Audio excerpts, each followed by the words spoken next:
Good morning, everyone. Today we are going to discuss the next topic in the chapter Modern Physics, that is acceptance cone. तो principle of optical fibre के बाद हमारा अगला topic है ग्राह्य शंकु, acceptance कोन। हमने पिछली वीडियो में देखा था कि ऑप्टिकल फाइबर के प्रिंसिपल का एक डेरिवेशन होता है और उसे कैसे डिराइव करते हैं। उस डेरिवेशन में आपने इस फिगर में बने एंगल आई ए का मान निकाला था, ठीक है। तो आज हम देखने जा रहे हैं कि ग्राह्य शंकु किसे कहते हैं। तो इसके लिए आप एक बार रिवाइंड कीजिए कि ये आई ए क्या था। आई ए वो एंगल था वो मैक्सिमम एंगल था जिसके लिए ऑप्टिकल फाइबर में कोर और क्लैडिंग के बॉर्डर पर क्रिटिकल एंगल हमें मिल रहा था, ठीक है। तो अगर हम आई ए, ये तो एक एंगल था आई ए, इसके चारों तरफ एक 3 डायमेंशनल फिगर एज्यूम करें तो इस आई ए के 3 डायमेंशनल फिगर में आई ए वाली लाइन को हॉरिजॉन्टल एक्सिस के सापेक्ष घुमाइए तो आपको क्या मिलेगा, एक कोन जैसा स्ट्रक्चर मिलेगा, शंकु जैसा स्ट्रक्चर मिलेगा, ठीक है। देखिए यहाँ पे बना हुआ है फिगर में। अगर हम इस लाइन का नाम दे दें ए ओ, तो ए ओ को अगर हम हॉरिजॉन्टल एक्सिस के सापेक्ष घुमा दें तो हमें क्या मिलेगा, शंकु मिलेगा। यानी कि इस ऑप्टिकल फाइबर में 3 डायमेंशनली एज्यूम कीजिएगा, ये एक पाइप थी। इस पाइप के सेंटर पर चारों तरफ से आई ए एंगल पर जो प्रकाश एंट्री करेगा उन सारे प्रकाश के लिए कोर और क्लैडिंग के कांटेक्ट पॉइंट पर जो एंगल ऑफ इंसिडेंस मिलेगा वो हमारा क्रिटिकल एंगल मिलेगा, जैसा कि आपने कल देखा था, ठीक है। तो क्रिटिकल एंगल मिलेगा, इसको आप कह सकते हैं आई सी, एंगल ऑफ इंसिडेंस, यानी क्रिटिकल एंगल मिलेगा। तो इसी कोन को, ये जो कोन बना है, इस कोन को कहते हैं एक्सेप्टेंस कोन। अब आप इसकी डिफिनीशन क्या लिखेंगे, इसकी डिफिनीशन लिखेंगे एक्सेप्टेंस कोन वो कोन है जिस कोन के अंदर से जाने वाला प्रकाश की प्रत्येक किरण ऑप्टिकल फाइबर के अंदर कोर और क्लैडिंग पर क्रांतिक कोण को प्राप्त करती है, क्रांतिक कोण के आपतन कोण को प्राप्त करती है। इसी स्ट्रक्चर को हम क्या कह देते हैं, एक्सेप्टेंस कोन, ठीक है। तो अब देखिए एक्सेप्टेंस कोन, ये तो समझ आ गया। इस एक्सेप्टेंस कोन, हर एक कोन में एक वर्टेक्स एंगल होता है, वर्टेक्स एंगल यानी शीर्ष कोण। तो इस शंकु का शीर्ष कोण कितना होगा, तो ये जो पूरा एंगल होगा उसे आप इस शंकु का शीर्ष कोण कहेंगे। ये पूरा एंगल कितना होगा, ये वाली साइड थी आई ए और ये दूसरी वाली साइड भी है आई ए, तो ये जो टोटल एंगल मिल रहा है हमें, ये टोटल एंगल कितना हो जाएगा, ये हो जाएगा आपका 2IA, यानी इस कोण का जो वर्टेक्स एंगल आ रहा है वो कितना आ रहा है, 2IA। ये एक्सेप्टेंस कोण था, तो एक्सेप्टेंस कोण के वर्टेक्स एंगल को हम कहते हैं एक्सेप्टेंस एंगल, ठीक है, या एंगल ऑफ एक्सेप्टेंस। तो आप इसे कहेंगे एक्सेप्टेंस एंगल, ठीक है। एक्सेप्टेंस एंगल किसे कहेंगे, या ग्राह्य कोण, हिंदी में कहते हैं ग्राह्य कोण। तो ग्राह्य कोण किसे कहेंगे, 2IA, ठीक है, 2IA। अब IA का मान आपने कल निकाला था, उसमें अगर हम 2 से मल्टीप्लाई कर दें तो हमें एंगल ऑफ एक्सेप्टेंस यानी ग्राह्य कोण का मान मिल जाता है। तो यहाँ पे हम एंगल ऑफ एक्सेप्टेंस का फॉर्मूला लिखेंगे 2IA बराबर, कल जो IA का मान निकाला था उसे यहाँ पे पुट कीजिए तो ये आपको मिल जाएगा 2 साइन इनवर्स अंडर रूट में μ1 square minus μ2 square upon μ0। This is the formula of angle of acceptance, ठीक है। ये फॉर्मूला आपसे पूछा जाता है, बेसिकली पूछा जाता है कि एंगल ऑफ एक्सेप्टेंस किसे कहते हैं। तो आपको हमेशा ध्यान होता है कि आई ए को एंगल ऑफ एक्सेप्टेंस नहीं कहते हैं, बल्कि आई ए के ट्वाइस को, 2 गुने को ग्राह्य कोण या एंगल ऑफ एक्सेप्टेंस कहते हैं, ठीक है। ये फॉर्मूला आपको पता होना चाहिए। अभी तक जो ऑप्टिकल फाइबर के प्रिंसिपल का डेरिवेशन था वो 5 मार्क्स में पूछा जाता था, 5 मार्क्स का क्वेश्चन था, एक इम्पॉर्टेंट क्वेश्चन था इस चैप्टर से। लेकिन इस बार जैसा कि सुनने में आ रहा है कि पेपर ऑब्जेक्टिव फॉर्म में बनेगा, तो हम कुछ कह नहीं सकते कि इस बार क्वेश्चन कैसे पूछा जाएगा, लेकिन कोशिश की जाएगी कि आपको इस चैप्टर का सलूशन ऑब्जेक्टिव फॉर्म में भी प्रोवाइड कर दिया जाए, ठीक है। तो फिलहाल के लिए एक्सेप्टेंस एंगल का फॉर्मूला याद होना चाहिए आपको। इसके बाद एक और टॉपिक आता है, छोटी सी डिफिनेशन है, न्यूमेरिकल अपर्चर। हर एक ऑप्टिकल फाइबर का एक न्यूमेरिकल अपर्चर होता है जिसके सहायता से आप बता सकते हैं कि उस ऑप्टिकल फाइबर में कितने एंगल पर या कितनी अमाउंट की रेज जो एंट्री कर रही हैं वो क्रांतिक कोण को प्राप्त कर पाएंगी या नहीं, क्योंकि यहाँ सारी फिनोमेना क्रांतिक कोण को प्राप्त करने पर है। अगर आपतन कोण का मान क्रांतिक कोण से बड़ा होगा तो ही आपको टोटल इंटरनल रिफ्लेक्शन मिलेगा, अदरवाइज आपको पूर्ण आंतरिक परावर्तन नहीं मिलेगा, और जहाँ पूर्ण आंतरिक परावर्तन मिलना बंद हुआ वहाँ ऑप्टिकल फाइबर फेल हो जाएगा। ऑप्टिकल फाइबर पूरा का पूरा बेस्ड है तो पूर्ण आंतरिक परावर्तन पे। तो न्यूमेरिकल अपर्चर बताता है कि कितने अमाउंट की किरणें, आप डेफिनेशन में लिख सकते हैं कि न्यूमेरिकल अपर्चर ऑप्टिकल फाइबर के लिए वह मान बताता है जिस मान पर जितनी अधिक किरणें ऑप्टिकल फाइबर के अंदर क्रांतिक कोण के मान को प्राप्त कर पूर्ण आंतरिक परावर्तन की क्रिया फॉलो करती हैं। ठीक है, पूर्ण आंतरिक परावर्तन की क्रिया को अग्रसर होती है। ठीक है, तो ये आपकी न्यूमेरिकल अपर्चर की डेफिनेशन हो गई। इसमें बस आपको एक छोटा सा फॉर्मूला याद करना है, इसका डेरिवेशन नहीं देखना है। न्यूमेरिकल अपर्चर का फॉर्मूला होता है अंडर रूट में μ1 स्क्वायर माइनस μ2 स्क्वायर। ठीक है, तो इसका फॉर्मूला हुआ अंडर रूट में μ1 स्क्वायर माइनस μ2 स्क्वायर, जहाँ μ1 क्या था, तो अभी आपने देखा μ1 जो था वो कोर का रिफ्रैक्टिव इंडेक्स था और μ2 जो था वो क्लैडिंग का रिफ्रैक्टिव इंडेक्स था। तो कोर और क्लैडिंग के रिफ्रैक्टिव इंडेक्स को ही हमने लिखा है न्यूमेरिकल अपर्चर, जिसका मान होता है अंडर रूट में μ1 स्क्वायर माइनस μ2 स्क्वायर। इसके बाद हम लोग देखेंगे टाइप्स ऑफ ऑप्टिकल फाइबर, जो बेसिकली 1 या 2 मार्क्स में क्वेश्चन में पूछे जा सकते हैं, ऑब्जेक्टिव फॉर्म में भी और थ्योरेटिकल पोर्शन में भी। तो अगला टॉपिक हम देखते हैं। हमारा अगला टॉपिक है types of optical fibre. Optical fibre के कितने प्रकार होते हैं? तो यहाँ पे देखिए बेसिकली ऑप्टिकल फाइबर 2 प्रकार के होते हैं। कौन कौन से? एक है सिंगल मोड ऑप्टिकल फाइबर और एक है multi mode optical fibre. Single mode optical fibre जिसमें एक ही सिंगल मतलब कि एक तरह के सिग्नल भेजे जा सकते हैं, एक समय पर एक ही तरह के सिग्नल भेजे जा सकते हैं। और मल्टी मोड ऑप्टिकल फाइबर का मतलब एक ही समय पर अलग अलग तरह के सिग्नल भेजे जा सकते हैं। ठीक है, तो बेसिकली ऑप्टिकल फाइबर के 2 टाइप होते हैं, सिंगल मोड ऑप्टिकल फाइबर और मल्टी मोड ऑप्टिकल फाइबर। आगे बढ़ें तो मल्टी मोड ऑप्टिकल फाइबर को भी 2 तरीके से डिवाइड किया गया है। एक है आपका स्टेप इंडेक्स ऑप्टिकल फाइबर और एक है आपका ग्रेडेड इंडेक्स ऑप्टिकल फाइबर। ठीक है, तो स्टेप इंडेक्स ऑप्टिकल फाइबर और ग्रेडेड इंडेक्स ऑप्टिकल फाइबर 2 तरह के मल्टी मोड ऑप्टिकल फाइबर होते हैं।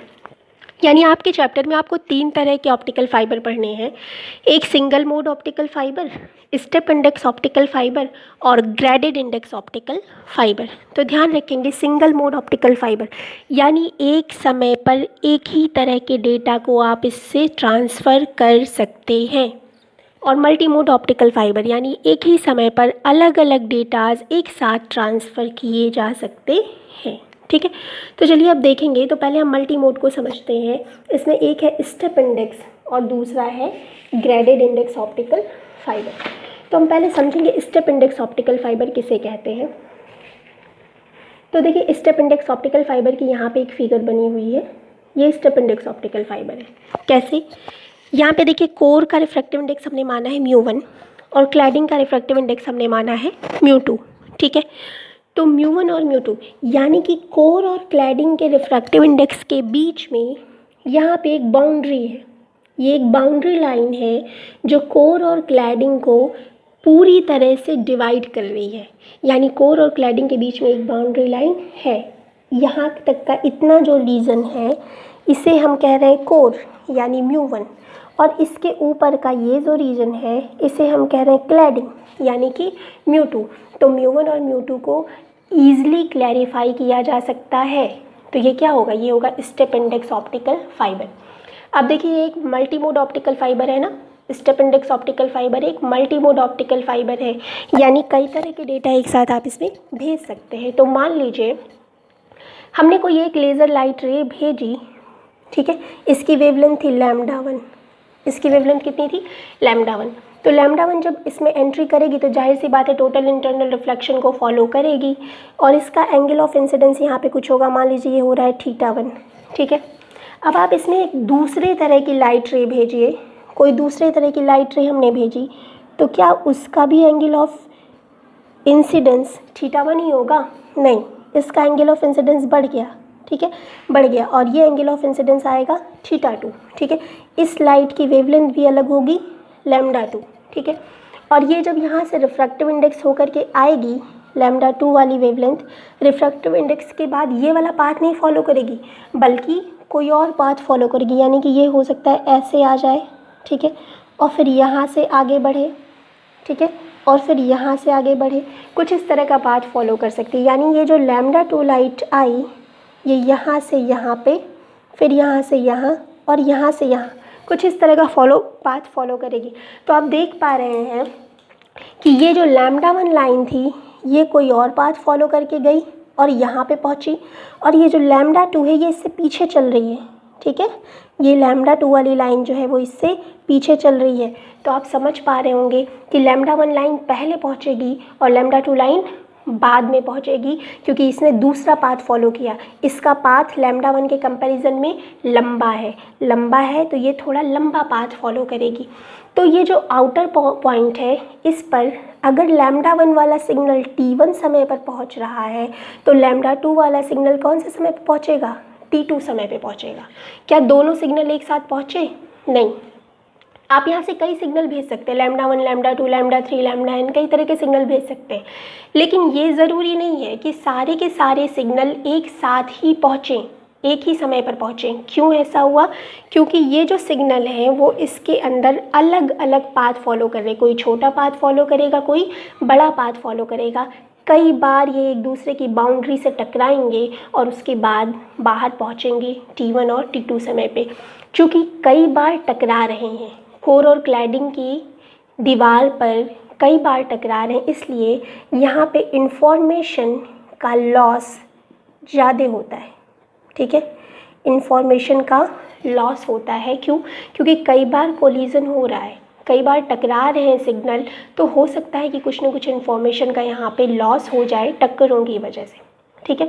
तो ये स्टेप इंडेक्स ऑप्टिकल फाइबर था।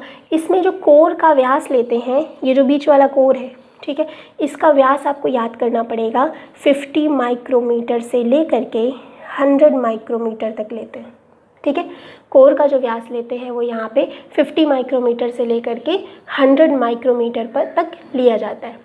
और तो यहाँ पे दो प्रॉपर्टी होगी स्टेप इंडेक्स ऑप्टिकल फाइबर में कि इसका जो कोर होता है, कोर का डायमीटर 50 माइक्रोमीटर से लेकर 100 माइक्रोमीटर तक लिया जाता है। इसमें कई इन्फॉर्मेशन एक साथ भेजी जा सकती हैं, ये दूसरा पॉइंट हुआ।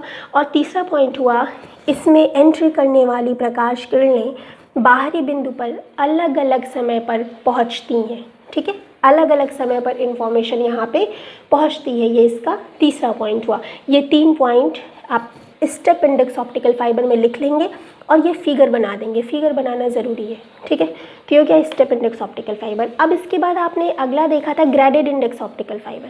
देखिए मल्टी मोड ऑप्टिकल फाइबर पढ़ लें, तो पहला था स्टेप इंडेक्स ऑप्टिकल फाइबर और दूसरा है ग्रेडेड इंडेक्स ऑप्टिकल फाइबर। तो चलिए देखते हैं ग्रेडेड इंडेक्स ऑप्टिकल फाइबर क्या होता है। ये देखते हैं ग्रेडेड इंडेक्स ऑप्टिकल फाइबर, ठीक है। ग्रेडेड इंडेक्स ऑप्टिकल फाइबर क्या होता है? इसमें जो कोर का डायमीटर होता है, अभी आपने उसके केस में भी देखा था, स्टेप इंडेक्स में देखा था, यहाँ पे क्या होगा, यहाँ पे 10 माइक्रोमीटर से लेकर के 65 माइक्रोमीटर तक आप ग्रेडेड इंडेक्स ऑप्टिकल फाइबर के कोर का डायमीटर रखते हैं, ठीक है। 10 माइक्रोमीटर से लेकर के 65 माइक्रोमीटर तक। स्टेप इंडेक्स में कितना था? 50 माइक्रोमीटर से लेकर के 100 माइक्रोमीटर तक। दूसरी चीज़ क्या रखते हैं, स्टेप इंडेक्स में आपने देखा था कि कोर और क्लैडिंग के बीच में क्लियर बाउंड्री लाइन मिल रही थी, लेकिन ग्रेडेड इंडेक्स ऑप्टिकल फाइबर में कोई क्लियर बाउंड्री लाइन नहीं मिलती, ठीक है। जैसे यहाँ पे ये लाइन बनी हुई है, इसी में आपका कोर भी है, इसी में आपका क्लैडिंग भी है।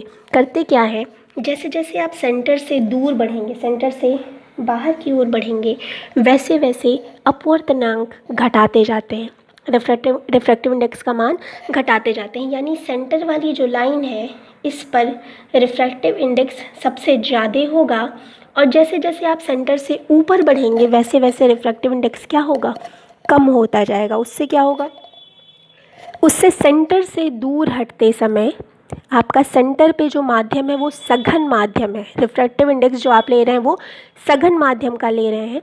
जैसे जैसे आप सेंटर से दूर हटेंगे माध्यम विरल माध्यम होता जाएगा। तो जब भी कोई प्रकाश किरण सघन माध्यम से विरल माध्यम में एंट्री करती है उसी समय में पूर्ण आंतरिक परावर्तन पॉसिबल होता है। तो मान लीजिए एक लाइट वेव एंट्री की λ1 वेवलेंथ की, वो जैसे जैसे ऊपर बढ़ेगी वैसे वैसे यहाँ पे टोटल इंटरनल रिफ्लेक्शन फॉलो होगा। ठीक है, यानी यहाँ से ऊपर बढ़ी तो इसको हल्का सा रिफ्रैक्टिव इंडेक्स डाउन मिला। मान लीजिए कि यहाँ पे कोई लाइट रे थी, यहाँ से ऊपर बढ़ी तो थोड़ा सा रिफ्रैक्टिव इंडेक्स का डाउन होगा तो थोड़ा सा झुकेगी। ठीक है, सघन माध्यम से विरल माध्यम की तरफ आते समय किरण अभिलंब से दूर हटती है तो थोड़ा सा अभिलंब से, यानी ऐसे ऐसे इसको जाना था, अभी थोड़ा झुक गई। ठीक है, फिर यहाँ पे जो अभिलंब होगा वो कुछ ऐसे होगा, फिर ये अभिलंब से इसको ऐसे निकलना था लेकिन अभी फिर थोड़ा और झुकेगी। ठीक है, फिर इसे इस तरफ जाना था, थोड़ा और झुकेगी। सघन माध्यम से विरल माध्यम में आ रही है, जैसे जैसे ऊपर जा रही है वैसे वैसे सघन माध्यम से विरल माध्यम में आ रही है, यानी जैसे जैसे ऊपर जाएगी ये लाइट रे क्या होगी, बेंट होती जाएगी। ठीक है, और बेंट होते होते एक टाइम ऐसा आएगा कि पूरी की पूरी इसी माध्यम में लौट जाएगी। ठीक है, तो यही इस तरह ये एक वेव स्ट्रक्चर बन रहा है। कैसा स्ट्रक्चर बन रहा है, वेव स्ट्रक्चर, यानी ग्रेडेड मोड ऑप्टिकल फाइबर में लाइट एक वेव स्ट्रक्चर को फॉलो करेगी। अब यहाँ समझिए कैसे वेव स्ट्रक्चर को फॉलो की, जैसे जैसे ये सेंटर से एंट्री करेगी वैसे वैसे अगला माध्यम क्या होगा, रेयर मीडियम आएगा, विरल माध्यम आएगा, तो ये अभिलंब से दूर हटते हुए अंदर की ओर मुड़ जाएगी। ठीक है, तो यानी यहाँ पूर्ण आंतरिक परावर्तन हो गया। फिर ये आगे बढ़ेगी, फिर यहाँ से अंदर की ओर मुड़ी, ये हमने एक वेव का बताया।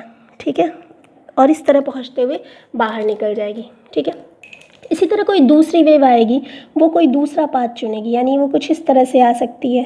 ठीक है, मतलब कि ये λ2 वेवलेंथ की वेव है जिसकी तरंगदैर्घ्य और ऊर्जा कुछ और है। तो ये वाली वेवलेंथ है λ2, और ये वाली जो वेव थी ग्रीन कलर वाली वो थी λ1। तो λ1 वेवलेंथ ने कोई और पाथ चूज़ किया और λ2 वेवलेंथ ने कोई और पाथ चूज़ किया। दोनों के द्वारा चूज़ किए गए पाथ अलग अलग थे, लेकिन यहाँ पे देखिए जो वेवलेंथ कम है λ1, जो वेवलेंथ कम है वो छोटा पाथ चूज़ करेगी, यानी जो ग्रीन लाइन जा रही है, और जो वेवलेंथ ज़्यादा है यानी वो ज़्यादा दूरी तय कर सकती है 1 सेकेंड में। ठीक है, वेवलेंथ का मतलब क्या हुआ, 1 सेकंड में जो दूरी तय कर ली उसी को आप कहते हैं वेव की लंबाई। तो यानी ये λ1 अगर कम था, λ1 यहाँ लिख देते हैं, λ1 इज़ लेस देन λ2। ठीक है, तो अगर λ1 कम है तो ये छोटा पाथ चूज़ करेगा, और λ2 अगर अधिक है तो ये 1 सेकंड में ज़्यादा दूरी चल लेगा, बड़ा पाथ चूज़ करेगा।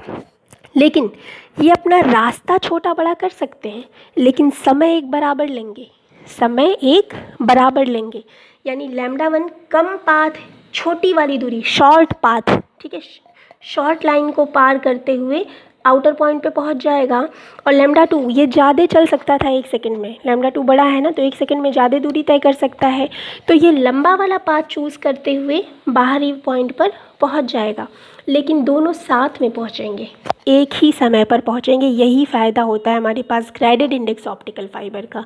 दोनों इन्फॉर्मेशन अलग अलग थी, पहले को हमने λ1 वाली वेवलेंथ के द्वारा भेजा और दूसरे को हमने λ2 वाली वेवलेंथ के द्वारा भेजा। दोनों की इन्फॉर्मेशन अलग अलग थी, लेकिन सारी की सारी इन्फॉर्मेशन दूसरे सिरे पर एक साथ पहुंची हैं, टी समय पर ही पहुँचे हैं, जो आपको स्टेप इंडेक्स में नहीं मिल रहा था। स्टेप इंडेक्स में λ1 t1 समय पर पहुँच रही थी और λ2 t2 समय पे पहुँच रही थी, लेकिन यहाँ पे ग्रेडेड इंडेक्स में ऐसा नहीं होता। ठीक है, तो इस तरह से ग्रेडेड इंडेक्स में आपको 3 पॉइंट नोट करने हैं। पहला कि इसके जो कोर का डायमीटर होता है वो 10 माइक्रोमीटर से लेकर के 65 माइक्रोमीटर तक होता है। दूसरा, इसका जो रिफ्रैक्टिव इंडेक्स है, अपवर्तनांक है, वो सेंटर की तरफ ज़्यादा और सेंटर से दूर बढ़ते समय घटता जाता है। ठीक है, और तीसरा कि इसमें कई सारी इन्फॉर्मेशन अलग अलग सिग्नल के माध्यम से एक साथ एक ही समय पर बाहर दूसरे बिंदु पर पहुंचाई जा सकती है। ठीक है, तो अलग अलग इन्फॉर्मेशन जाएंगी तो, लेकिन पहुंचेंगी सबकी सब एक साथ ही। तो ये आपके 3 पॉइंट हो गए ग्रेडेड इंडेक्स ऑप्टिकल फाइबर में। तो आपने 2 देख लिया, स्टेप इंडेक्स देख लिया, ग्रेडेड इंडेक्स देख लिया। अब आप एक सिंगल मोड ऑप्टिकल फाइबर जो कि रह गया था, जो कि आपने पहला देखा था यहाँ पे, सिंगल मोड ऑप्टिकल फाइबर, तो ये हम लोग देख लेंगे। सिंगल मोड ऑप्टिकल फाइबर में देखिए बहुत ही सिंपल सा है। यहाँ पे देखिए ये ऑप्टिकल फाइबर की फिगर बनी हुई है, ये कोर है और ये क्लैडिंग है। इसमें क्या होता है, इसमें भी कोर और क्लैडिंग के बीच में एक वॉल होती है, यानी अगर कोर का रिफ्रैक्टिव इंडेक्स आप कह रहे हैं μ1 है, तो क्लैडिंग का रिफ्रैक्टिव इंडेक्स कितना होगा, μ2 होगा। लेकिन इसका फ़ायदा क्या होता है, इसका फ़ायदा ये होता है कि ये कोर और क्लैडिंग के बीच में जो भी लाइट रे यहाँ से एंट्री कर रही है, ये सारी की सारी लाइट रे एक दूसरे के समांतर चलती हैं, एक सीधी रेखा में चलती हैं। और जब लाइट रे एक सीधी रेखा में चल रही है तो सबसे बड़ा फ़ायदा क्या हुआ, सबसे बड़ा फ़ायदा हुआ कि यहाँ पे कोई भी इंफॉर्मेशन लॉस होने की संभावना नहीं है, बिल्कुल भी लॉस नहीं होगी। क्यों? क्योंकि कहीं कोलिजन होगा ही नहीं। जब कहीं कोलिजन होगा ही नहीं तो क्या कोई इन्फॉर्मेशन लॉस हो सकती है? नहीं, कोई भी इन्फॉर्मेशन यहाँ पे लॉस नहीं होती। ठीक है, तो ये है single mode optical fibre. Single mode optical fibre में सारी की सारी प्रकाश किरण एक दूसरे के समांतर एक सीधी रेखा में चलती हैं, और इस एक सीधी रेखा में चलने के कारण यहाँ पे किसी भी प्रकार की इन्फॉर्मेशन की हानि नहीं होती है। ठीक है, तो अब इसमें देखिए आप क्या क्या पॉइंट लिखेंगे सिंगल मोड ऑप्टिकल फाइबर में। तो देखिए पहला पॉइंट हमने लिखा है light wave travels on a straight path, प्रकाश किरण इसमें एक सीधी रेखा में चलती है। ठीक है, इसमें जो कोर का डायमीटर होता है वो 10 माइक्रोमीटर होता है, सबसे कम। ठीक है, देखिए मल्टी मोड ऑप्टिकल फाइबर में कोर का डायमीटर ज़्यादा ले रहे थे, 50 से 100 माइक्रोमीटर या 25 से 65 माइक्रोमीटर तक ले रहे थे। लेकिन यहाँ पे क्या ले रहे हैं, यहाँ पे 10 माइक्रोमीटर, बहुत ही नैरो ट्यूब होती है, बहुत ही पतली ट्यूब होती है। ठीक है, तो 10 माइक्रोमीटर लेंगे। ठीक है, यहाँ पे डेटा का जो लॉस होता है वो काफ़ी कम होता है, मिनिमम लॉस ऑफ सिंगल या यूँ कहें होता ही नहीं है, और it transfer large number of datas, और इसमें भी हम काफ़ी ज़्यादा इन्फॉर्मेशन भेज सकते हैं क्योंकि लॉस होता नहीं और इन्फॉर्मेशन जल्दी पहुंच जाती है। स्ट्रेट लाइन में चलती है लाइट, इन्फॉर्मेशन बहुत जल्दी पहुंचती है और बल्क में पहुंचती है, यानी ज़्यादा से ज़्यादा अमाउंट में पहुंचती है। इसके साथ ही आपका ऑप्टिकल फाइबर जो कि मॉडर्न फिजिक्स का दूसरा पोर्शन था वो समाप्त हो गया है। इसको एक बार ऑब्जेक्टिव फॉर्म में भी बताने का पूरा प्रयास किया जाएगा, लेकिन तब तक के लिए आप इतना समझ कर तैयार कर लें। Thank you very much.